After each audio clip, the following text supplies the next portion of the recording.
This segment brought to you by Kansas Farm Bureau, the voice of agriculture.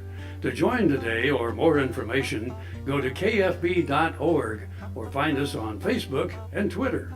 He was a buckskin gelding, 15 hands high, with a small white star on his forehead. He was purchased in St. Louis by the 7th Cavalry in 1868 for $90 and sent to Fort Leavenworth. There, Comanche was chosen to be the personal mount of Captain Myles Keogh, commander of Company I.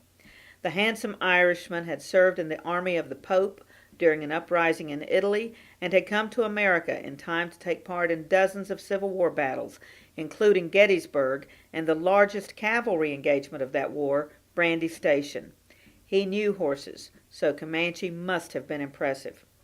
It was Keogh's fate to die with George Armstrong Custer and more than 200 of his comrades at the Little Bighorn on June 25, 1876.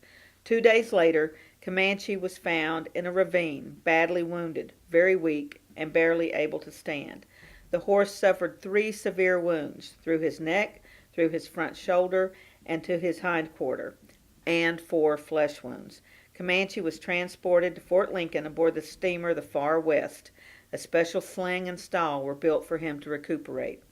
In 1878, Comanche was sent to Fort Riley, home of the 7th Cavalry, and Colonel Sturgis ordered that the horse known as Comanche, being the only living representative of the bloody tragedy of the Little Bighorn, his kind treatment and comfort should be a matter of special pride and solicitude on the part of the 7th Cavalry, to the end that his life may be prolonged to the utmost limit.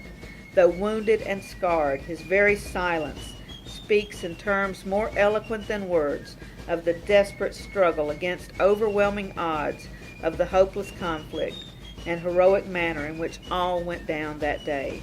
He will not be ridden by any person whatever, under any circumstances, nor will he be put to any kind of work. Hereafter, upon all occasions of ceremony, Comanche, saddled, bridled, and led by a mounted trooper of Troop I, will be paraded with the regiment. When Comanche died in 1891, a farrier was by his side, feeling his pulse and looking Comanche in the eye. The farrier wrote, "This night long to be remembered."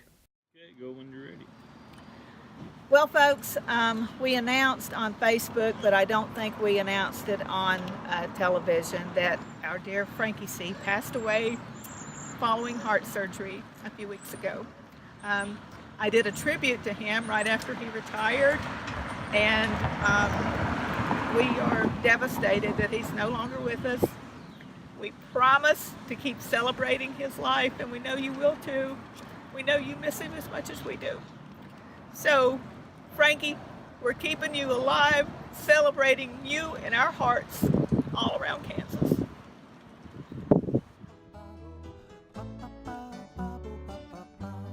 Closed captioning brought to you by Ag Promo Source. Together we grow.